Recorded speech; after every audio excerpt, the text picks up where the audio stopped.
Buenos días, soy la doctora Flavia Sarquís, integrante del capítulo de mama de la Sociedad Argentina de Radiología. El tema a conferenciar hoy es ecografía mamaria, aspectos técnicos, Weierats ecográfico. Los objetivos de esta presentación es describir la técnica y el equipamiento que utilizamos en ecografía mamaria, enunciar la importancia del diagnóstico ecográfico en mastología, presentar herramientas accesorias de ecografía y detallar las novedades de la última edición del Weierats. La ecografía, ante todo, es la complementariedad casi perfecta con la mamografía. Su adición aumenta la especificidad diagnóstica. Y quiero que quede claro que el futuro del ultrasonido, gracias al avance tecnológico, es prometedor.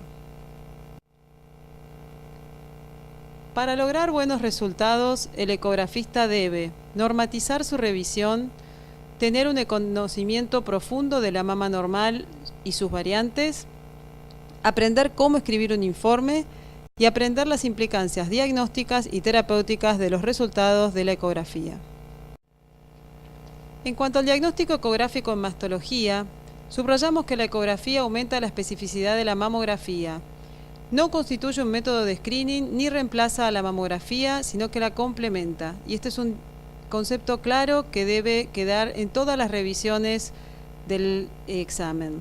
Y el mejor rendimiento diagnóstico se obtiene cuando el estudio ecográfico lo realiza la misma persona que interpreta la mamografía. En cuanto a la técnica o al procedimiento, ¿qué necesitamos para hacer una ecografía mamaria? Los transductores deben ser lineales de 7,5 a 12 MHz, no mayores ni menores que esto. La profundidad de foco debe ser variable de 3 a 4 centímetros. La paciente debe ser colocada en decúbito supino. El transductor deberá ser pasado en 360 grados en la mama. Y la correcta exploración deberá incluir no solamente la región mamaria, sino las axilas, los músculos pectorales y costillas cuando sea necesario. También existen, para el reconocimiento de lesiones superficiales, accesorios como las almohadillas de gel que permiten la mejor visualización de lesiones. Imágenes de lo detallado en la diapositiva anterior. Vemos cómo debe ser el barrido, siguiendo el sentido de las agujas del reloj en 360 grados, las diferentes posiciones que debe adoptar la paciente. Estos son esquemas obtenidos de uno de los libros más importantes de referencia de ecografía mamaria del Dr. Stavros. Contamos con un método como la ecografía mamaria altamente costo efectivo para la exploración y el diagnóstico mamario. ¿Cuáles son sus indicaciones? El cribado poblacional o screening no es una indicación de la ecografía mamaria. Si bien no podemos dejar de mencionar que es un método sencillo, seguro y cómodo. No es barato por el tiempo del radiólogo porque puede llevar mucho tiempo. Contiene la limitación del operador dependencia, es decir, no todos los profesionales, todos los radiólogos pueden hacer un buen diagnóstico mamario si no están jerarquizados e instruidos en lo que es la patología mamaria. Y por el otro lado, no puede diagnosticar el carcinoma ductal in situ. ¿Por qué? Porque la mayoría de las lesiones de carcinoma ductal in situ pueden ser relacionadas a las microcalcificaciones, que no es resorte diagnóstico de la ecografía. Sí es el complemento diagnóstico por excelencia de la mamografía, sobre todo en las mamas densas, ACRC o D. Sí es un complemento de la mamografía muy útil en pacientes portadoras con mutación genética conocida, sobre todo en aquellas que no tienen la posibilidad de hacer resonancia, puede aumentar mucho la especificidad diagnóstica. Sí es el estudio elegido para lo que antes se denominaba second look ecográfico o rastreo dirigido de acuerdo a hallazgos por otros métodos, como por ejemplo la resonancia, por su accesibilidad desde lo económico, porque es cómodo, no debe administrarse contraste endovenoso. Sí sirve mucho para lo que es el rastreo ganglionar, tanto axilar, supraclavicular, puede hablar de los criterios morfológicos, puede guiar procedimientos intervencionistas y demás. Y sobre todo también es una indicación para pacientes que no pueden recibir radiación, como las pacientes jóvenes o pacientes en periodo de embarazo. Dado que puede diagnosticar tan fácilmente lo que es sólido o lo que es líquido, la ecografía mamaria es ideal para la guía de procedimientos intervencionistas. Puede hacer punción-evacuación de quistes, puede guiar aspiración con aguja fina, incluso utilizando los sistemas de vacío o aguja gruesa, también es un método ideal. También se ha utilizado para tratamientos locales destructivos como la ablación percutánea. También sirve para guiar la localización de lesiones para marcaciones de cirugías, identifica el ganglio centinela, puede ser utilizado también para marcar posbiopsia, puede también guiar la marcación pre o post tratamiento neoadyuvante, también sirve para drenar abscesos e incluso puede reemplazar en algunos casos la galactografía. La industria ha hecho muchos avances o innovaciones técnicas. Contamos, como decíamos, con sondas lineales de alta frecuencia de 7,5 MHz como mínimo y longitud. Contamos con equipos que tienen composición espacial en tiempo real de las imágenes, es decir, se produce una imagen a partir de múltiples barridos con múltiples angulaciones. Hay una mejor identificación de la pseudocápsula ecogénica típica de las lesiones benignas gracias a todos estos avances. Hay reducción de las sombras de los bordes de la lesión. Hay disminución del refuerzo acústico posterior, hay disminución de la sombra acústica posterior. Todo esto se hace gracias a la mejor definición de los transductores y de las imágenes producidas por el equipamiento. En cuanto a las innovaciones técnicas, también permitieron utilizar herramientas accesorias del diagnóstico, como son el estudio o señal Doppler, los sistemas automatizados de ecografía mamaria, la sonolastografía y el contraste ecográfico. El BI-RADS, que es un sistema preconizado por el American College of Radiology, es un sistema de clasificación de los informes con el objetivo de unificar el lenguaje de los informes imagenológicos. Categoriza las lesiones del 0 al 6 y propone una conducta a seguir. El BI-RADS habla de un sistema de informes o un léxico de ecografía en los cuales debemos categorizar los hallazgos, tanto clínicos y mamográficos. Su mayor limitación para lo que es la ecografía es el operador dependencia. Es por esto mismo que se recomienda la estandarización del léxico, utilizando términos descriptos que ya hubieran sido usados para lo mamográfico, pero obviamente con las características intrínsecas de la ecografía. Para lo que es el diagnóstico ecográfico en mastología, el BI-RADS comenzó en 1993, pero solamente para los reportes de mamografía. Es recién en el 2003 que el Colegio Americano de Radiología desarrolló el lenguaje estandarizado para la caracterización de las lesiones por ecografía, las ya existentes de mamografía y también incorporó a las de resonancia. El lenguaje incluye características descriptivas. En lo que es el reporte imagenológico, el BI-RADS nos habla que debemos describir el lenguaje conciso, definido y estándar, es decir, una terminología comprendida universalmente. ¿Y qué debemos describir? El tejido mamario, los hallazgos, la localización de los mismos, la categorización y por ende la conducta a seguir. La cuarta edición del BI-RADS fue actualizada y nos habla de diferentes categorías.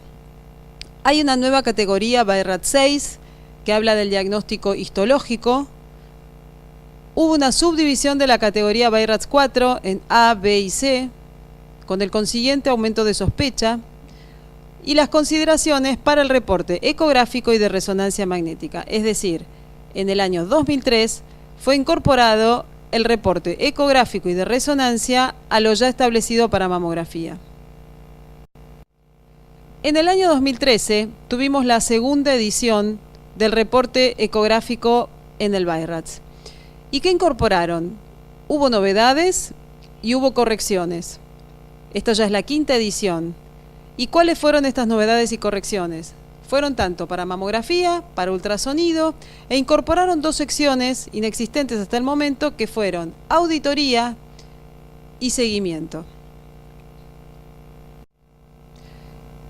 En lo que atañe específicamente a ecografía y la quinta edición, se corrigieron errores, se resolvieron inconsistencias, se revisaron términos. Para mamografía fue la quinta edición, mientras que para resonancia y para ecografía fue la segunda edición, incorporando, como decíamos antes, dos secciones nuevas. Una de seguimiento, sobre todo de seguimiento de los resultados, y otra de auditoría, que en nuestro caso, para ecografía, va a impactar sobre lo que es la calidad de imagen, auditar los centros, auditar los equipos. Todo debe tener un parámetro de calidad para dar un buen reporte diagnóstico. En cuanto al BI-RADS quinta edición, entonces, para ecografía hay novedades. Para lo que es la auditoría de la técnica, incorpora la elastografía, que ya había sido mencionada como herramienta accesoria de diagnóstico. Hace hincapié en que la categoría 3 es una categoría que implica trabajo en marcha, es decir, se completó con imágenes adicionales, se terminó de trabajar la imagen. También incorpora los hallazgos asociados, habla de términos que nunca habían sido planteados para ecografía, como la sensibilidad, la especificidad y la precisión. Nos subraya que la ecografía es una imagen en tiempo real y habla de un nuevo concepto de ecografía de screening, pero sumándolo a la batería diagnóstica esencial, es decir, como complemento diagnóstico de la mamografía. Nos quedamos entonces con el concepto que incorpora nuevas tecnologías, como la elastografía, uniformiza el léxico entre las tres modalidades diagnósticas, mamografía, ecografía y resonancia, incorpora los hallazgos asociados en la descripción, aparecen términos como ductus dilatado único relacionado a un hallazgo mamográfico, es decir, fue resolviendo inconsistencias y fue adicionando algunos términos que no aparecían en ediciones anteriores para poder uniformizar el diagnóstico en las tres modalidades diagnósticas principales.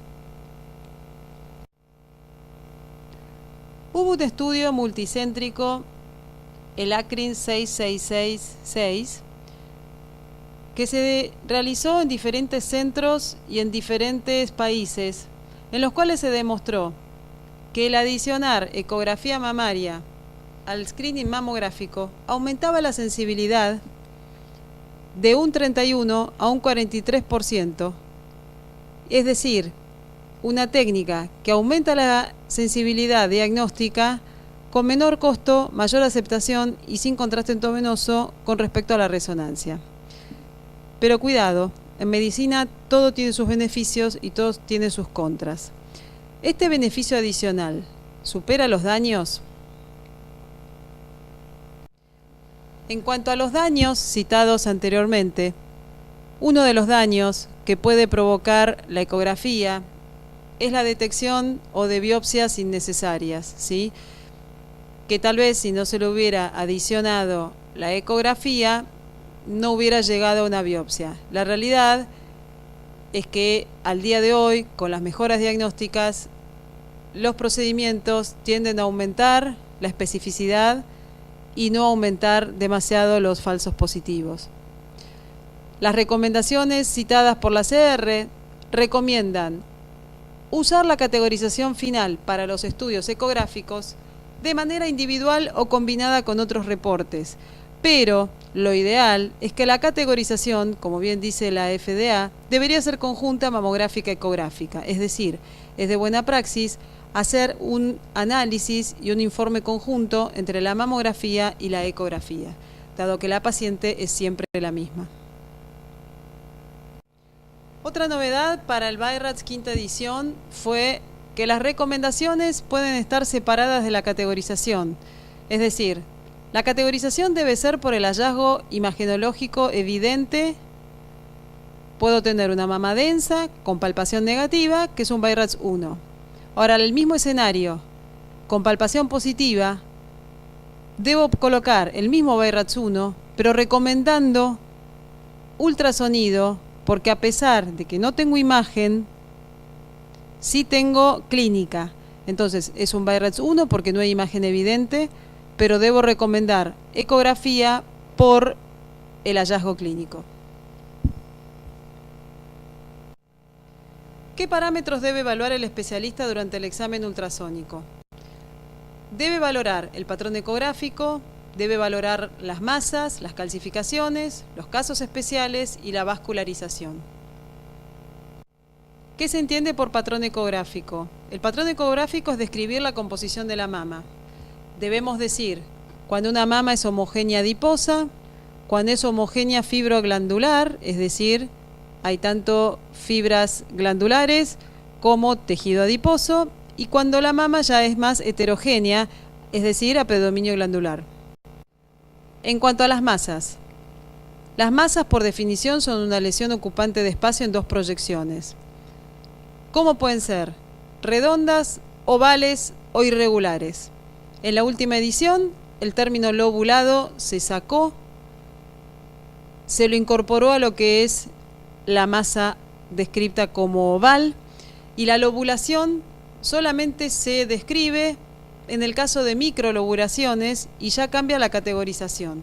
Es decir, una masa es de forma oval sin describir si tiene más o menos lobulaciones. Hasta 3 lobulaciones son aceptadas con aspecto de benignidad. En cuanto a la orientación, se describe una masa paralela a la piel o horizontal, y se describe una masa como no paralela o vertical con respecto a la piel. En cuanto a los márgenes pueden ser circunscriptos o no circunscriptos.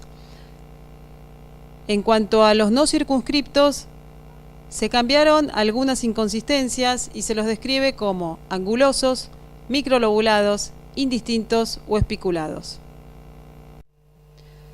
Los márgenes circunscriptos descriptos son angulosos, microlobulados, indistintos y espiculados.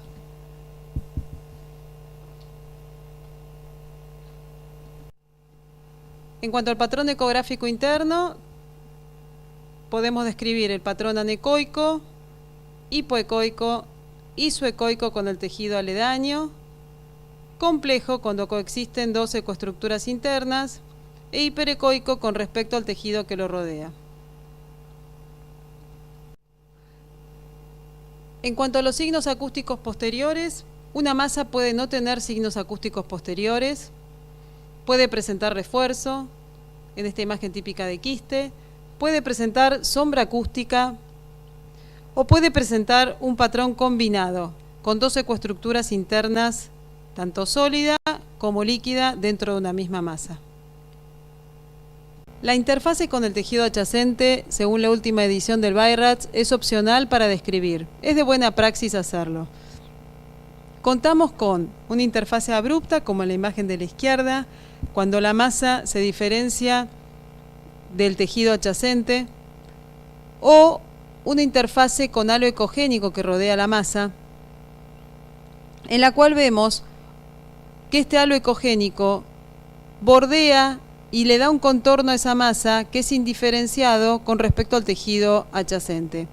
Es de buena praxis describirlo y medirlo, porque en el caso de lesiones malignas, en esta interfase del tejido hay patología, es decir, muchas veces la correlación del tamaño tumoral por anatomía patológica era más grande con respecto a la lesión medida por ecografía, porque no estaba medida este halo ecogénico donde era asiento de patología.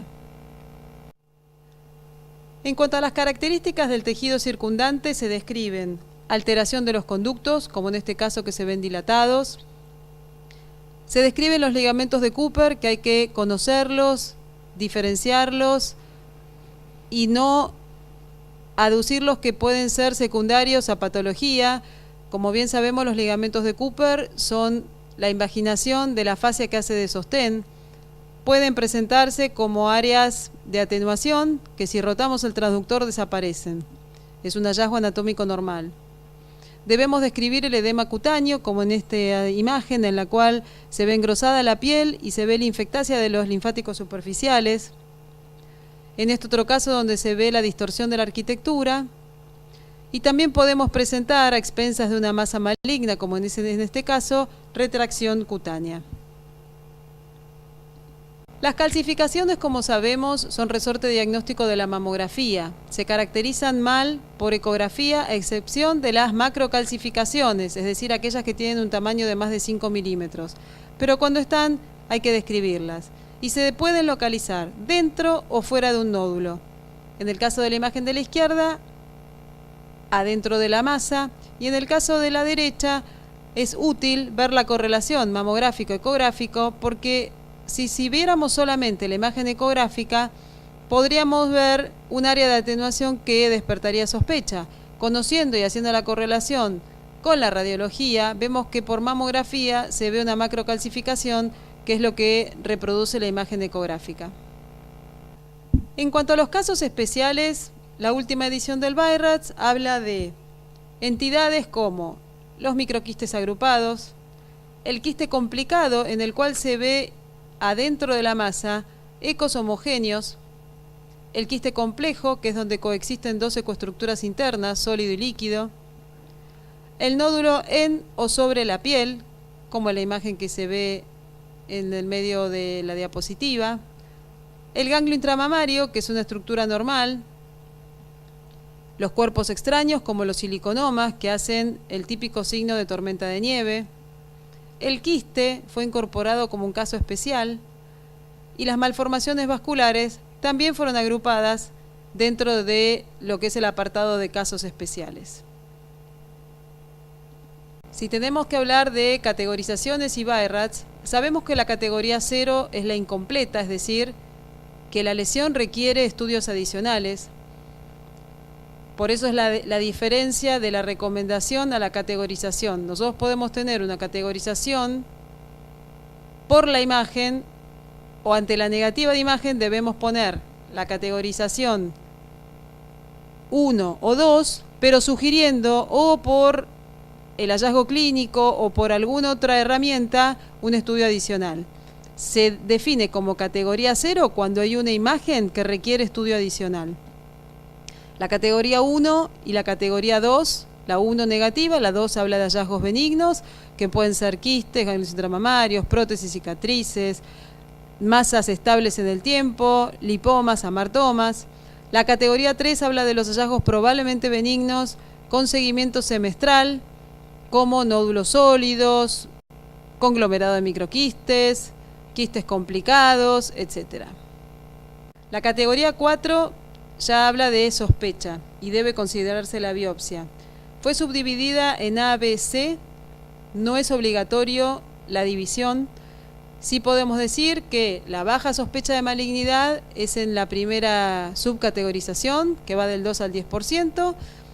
La B son los casos de sospecha intermedia, del 10 al 50%, y el C ya habla de moderado grado de sospecha, entre el 50 y 95%, con ejemplos como los que están descritos para cada uno. La característica de la categoría 5 es la alta sospecha de malignidad, mayor del 95%, debiendo tomarse conducta apropiada, ya sea biopsia intervencionista o biopsia quirúrgica. La categoría 6 es aquel hallazgo maligno confirmado histológicamente, en el cual o están valorando el seguimiento, la respuesta al tratamiento, y en el cual ya hay una conducta que ha sido tomada a partir de un hallazgo confirmado por histología. Para ecografía tenemos criterios a favor de benignidad. Stavro los resume como que no presenta ningún criterio de malignidad o reúne a lo menos 2 criterios de benignidad. ¿Y cuáles son? Que una masa sea hiperecogénica, que tenga una forma elipsoide perfecta, que tenga hasta 3 lobulaciones suaves o que tenga una fina pseudocápsula ecogénica. A diferencia de lo anterior, ¿cuáles son los criterios a favor de malignidad? Con que se cumpla uno o más criterios de malignidad, ya esta masa tiene aspecto sospechoso. Que tengan marcada hipoecogenicidad, que sean más altas que anchas, que tengan bordes espiculados, márgenes angulados, microlobulaciones, sombra acústica, microcalcificaciones intranodulares, extensión intraductal y ramificaciones. Obviamente todo esto es mandatorio que tenga correlación con la mamografía. Se consideran novedades también de la quinta edición del BI-RADS, la auditoría del equipamiento, de la configuración, de los centros. En cuanto al léxico, se hace hincapié en que el criterio morfológico define el BI-RADS. Hay lesiones no masa. Los contornos, ya no se habla más de las macrolobulaciones, sino que se lo engloba todo dentro del término oval. Se incorporó una herramienta accesoria del diagnóstico como la elastografía, y hay que mencionar un parámetro anatómico normal, que son los ganglios intramamarios. Debemos describirlos en los informes. Los nódulos linfáticos axilares también tienen su apartado para describirse. Debemos describir como ganglios linfáticos normales aquel que tiene hasta 2 centímetros de diámetro máximo, pero en realidad no es el tamaño del ganglio lo que va a definir la sospecha, sino es la correlación o la relación que hay entre el espesor de la cortical con respecto al hilio graso predominante. Anormal se considera cuando un ganglio no tiene hilio graso o tiene una compresión del hilio, hay que comparar con los ganglios vecinos, o pueda tener algún nódulo o área de alteración focal de la ecogenicidad. Resumiendo, ¿cuáles son los cambios en ecografía de la última edición del BI-RADS? En cuanto a la terminología y el léxico, debemos describir las calcificaciones, si están intraductales o dentro de una masa. Incorporó la obligatoriedad de la descripción de la composición tisular. Existe la sección de hallazgos asociados y hay descriptores de elasticidad tisular por haber incorporado la elastografía. De forma gráfica, ¿qué tenemos de novedades? Tenemos las calcificaciones, las macrocalcificaciones que debemos describirla, la masa lobulada no debe definirse más como tal, y el término de interfaz abrupta también es opcional para su utilización. Para lo que es el diagnóstico ecográfico en mastología, el uso apropiado de la ecografía resuelve dudas diagnósticas y debe ser una herramienta utilizada para definir conductas. Si se demuestran las características ecográficas, se pueden evitar procedimientos y biopsias. Es imprescindible para esto la conciliación, es decir, examen conjunto mamográfico y ecográfico. Ejemplo de esto es ver un nódulo por mamografía, que al verlo en el rastreo ecográfico puede ser un quiste, o puede ser un quiste complicado, o un nódulo que mamográficamente parece benigno y al hacer el rastreo ecográfico demostramos que coexisten dos ecoestructuras internas, es decir, la ecografía va a aumentar la especificidad de la mamografía, pero también define la conducta y la categorización. Como herramientas accesorias contamos con el estudio Doppler. El estudio Doppler color debe estar resumido a los siguientes parámetros. Debemos describir si la vascularización está presente o no presente. Si está presente, ¿dónde está? ¿En el interior de la masa, adyacente a la misma o en el tejido circundante? La utilidad del Doppler ha sido por años bien discutida y utilizada. Puede aportar signos, pero no es específico, dado que un absceso puede tener parámetros de vascularización sospechosa. Cuando existe, nos puede servir para diferenciar nódulos sólidos de quistes complicados o de quistes complejos. También nos puede ayudar a valorar la respuesta a terapias adyuvantes e incluso para demostrar qué terapias pueden ser beneficiadas de tratamientos antiangiogénicos.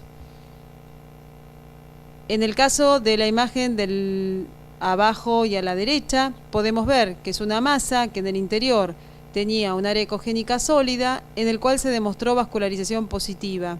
Eso habla que esa lesión va a ser categorizada como un BI-RADS 4, ¿sí? Sospechosa por coexistir dos parámetros internos, uno líquido y otro sólido. Es decir, el Doppler es sensible pero no específico. Cuando existe hay que saber interpretarlo en el contexto clínico. La elastografía utiliza un principio antiguo que lo que define es la rigidez de los tejidos. Mide la rigidez de los mismos. En el caso de mama, ¿comparado con qué? Con la grasa adyacente.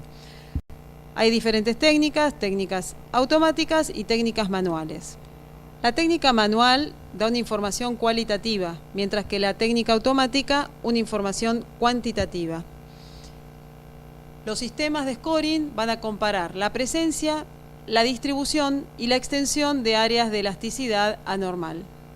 En cuanto a la técnica manual, que da información cualitativa, es menos específica que la automática, que da información cuantitativa.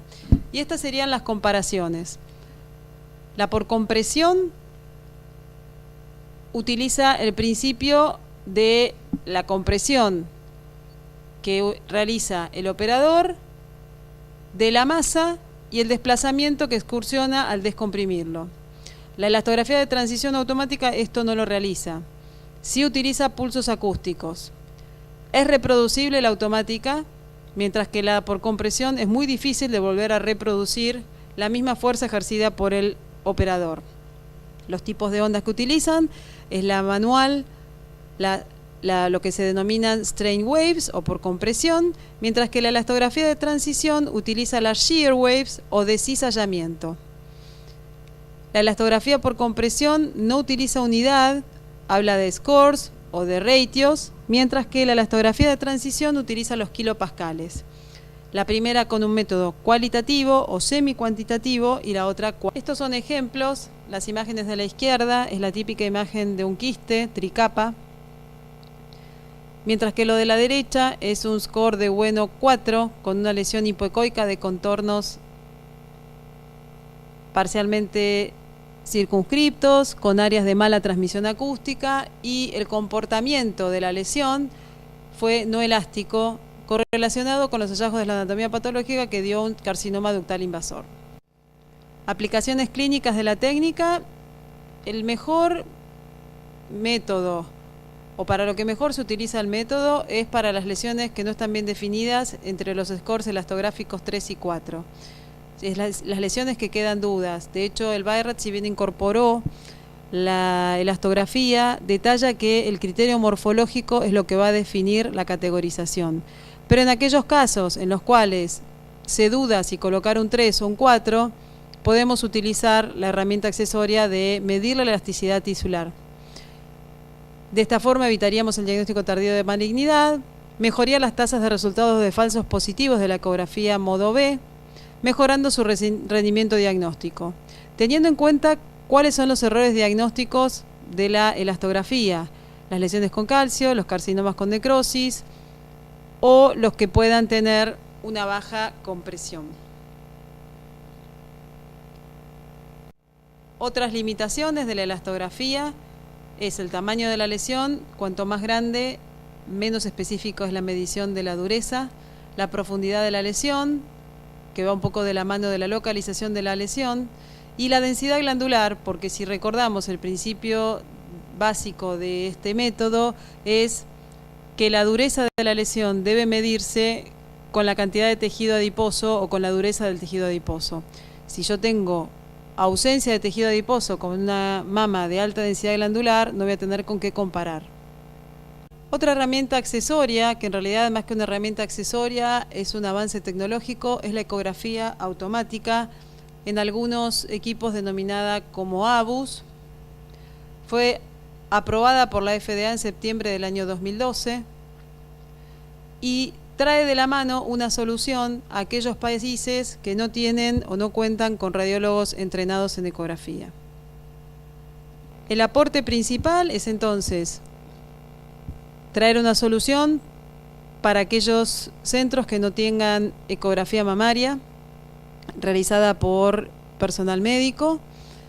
Aporta un corte más, que es el corte coronal, y por el otro lado el futuro de las imágenes es prometedor porque se está pensando en hacer fusión de los diferentes métodos de diagnóstico, es decir, una lesión localizada tanto por mamografía, por ecografía, por resonancia, poder hacer la fusión de imágenes en equipamiento y poder jugar con el diagnóstico y la correlación de los diferentes métodos. Consideraciones pertinentes de la ecografía automatizada es que la ecografía surge para aumentar la detección del cáncer de mama en mamas densas, ACRC o D, y para aumentar la especificidad del diagnóstico de la mamografía. Si podemos pesquisar en estas pacientes por ecografía lesiones, vamos a disminuir los cánceres perdidos o los cánceres de intervalo, no dependiendo del operador, aumentando el flujo de trabajo porque no necesito personal médico en la sala, y también el futuro es permitir la reproducibilidad y las teleimágenes.